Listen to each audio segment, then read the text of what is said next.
Good evening, folks, and welcome to this week's episode of Beer Rating with Sean Connors. This week I'm going to continue what I've been doing for the last little while, and if you don't follow me on a regular basis, basically a couple of months ago I bought probably 16, 17 beers, different variety of beers, different styles, different breweries, different countries even. So basically I threw them all in the fridge, and for the last couple of months, basically every week I stick my hand in the fridge and whatever I get, I get. Let's try it again this week. I think I have probably 3 left, so getting down to the nitty-gritty here now. So before I even look at it, I'll zoom in so you can see it before I do. Find out what I'm getting. I kind of know this one's a sour, but I'm not quite sure exactly what it is. So not sure how well you can see it. And seeing on this side, basically it's a raspberry sour. So I'll zoom out again, and then I'll read the can, pour it up, and we'll go from there. Alright, so I have After Hours Series, Prince Edward Island Brewing Company, Raspberry Sour, 5% alcohol. And see if there's any other information.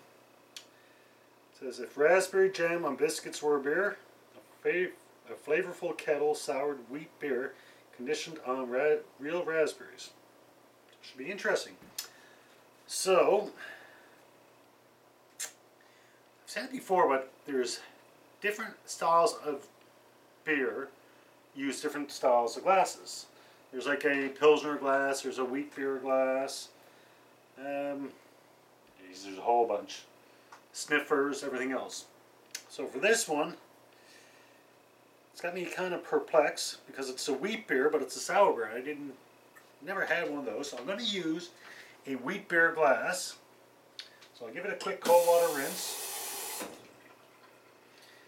And normally every other wheat beer I've had, it's been bigger cans, and as such, normally wheat beers get a bit of a head, and probably one of the reasons why the wheat beer glass is a bigger glass.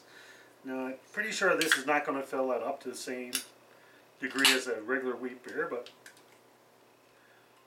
let's see what we got. That's a red color, which you don't really see a lot of in beers, but being raspberries kind of makes sense. I don't know if I've ever had a beer with this color. And even the head itself, I mean, that's like a nice pinkish hue.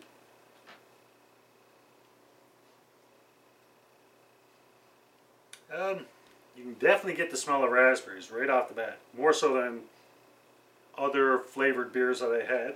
Now, full disclosure, I don't mind raspberries, but it's not my favorite raspberry. Like, for me, it'd be a strawberry or a blueberry. But like I said, I don't mind raspberries. And quite honestly, that raspberry flavored is pretty strong.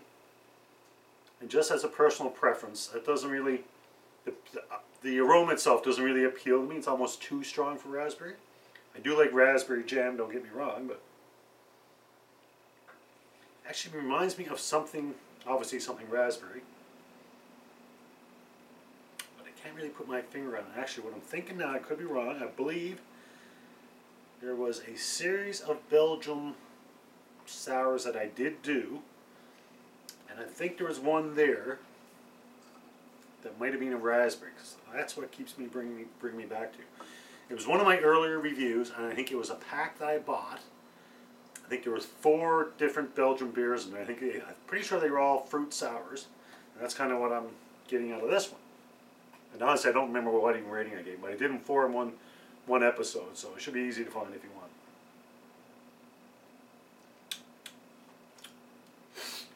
Alright, definitely a sour, no questions there. It is sour.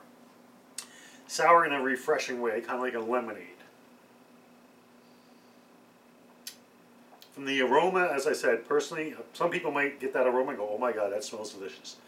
For me, it kind of took me back for a second, and I wasn't sure.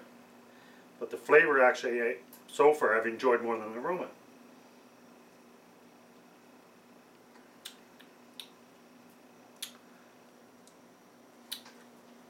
Interesting.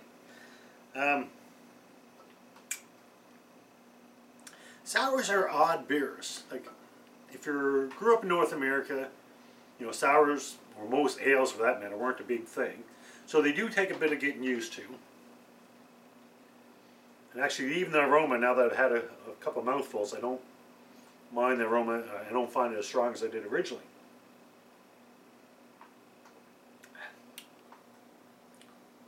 As I said, it's definitely thirst quenching. To me, it kind of reminds me of like having a glass of lemonade.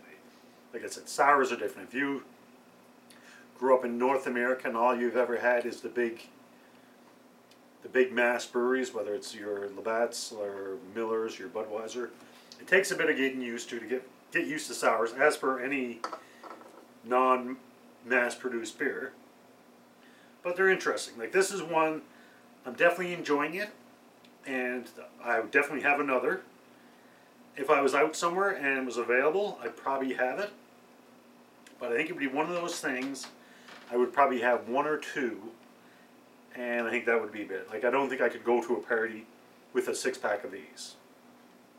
And that's, as I said before, that's not really a bad thing, but you know, if you're 20 years old and you're going to a party and you're planning on indulging or overindulging, I don't think you show up with a dozen of these.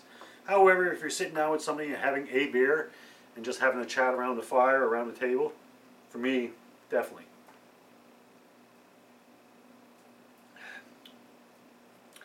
Definitely flavorful, definitely enjoying it. My ratings always are out of 5, whereby a 1 is don't like it, can't finish it, I'm literally going to pour it down the drain. It's a drain pour. A 2 is like, wow, not a fan, however, I'm not going to waste a beer, so I'll finish it. A 3 would be a good beer, a 4 would be a very good beer, and a 5 would be the best beer ever.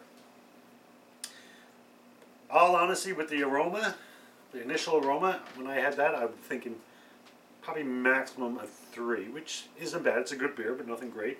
However, taking a sip, I'm enjoying it more than I thought it would, the impression I got from just the aroma alone. So that comes down to what am I going to give it? I think it's higher than a 3. So I'm thinking between 3.5 or 4. And once again, a 3 is a good beer, a 4 would be a very good beer.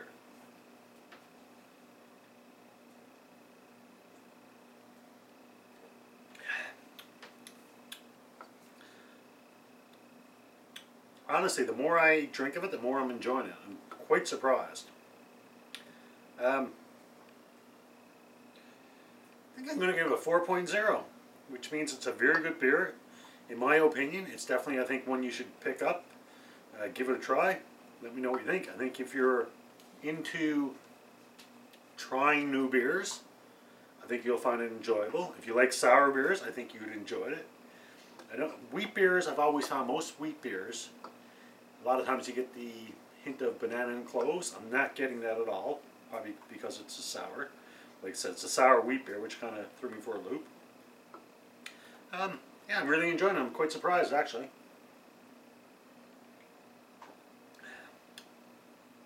Very, very refreshing. To me, it's almost like a glass of lemonade. So I think I'm going to give it the benefit of the doubt and give it a 4.0. And anybody who watches me on a regular basis, that's a good rating. I've never given a 5. I think I've given maybe a handful of 4.5s, probably a handful of 4s. Most of the beers, 3.5 range. So I'm actually enjoying this a lot more than I thought it would. So there you go, folks. For the After Hours series from Prince Edward Island Brewing Company, Raspberry Sour, I'm going to give it a 4.0. Pick one up, let me know what you think. Until next brew, as always, cheers, and remember, wash your hands.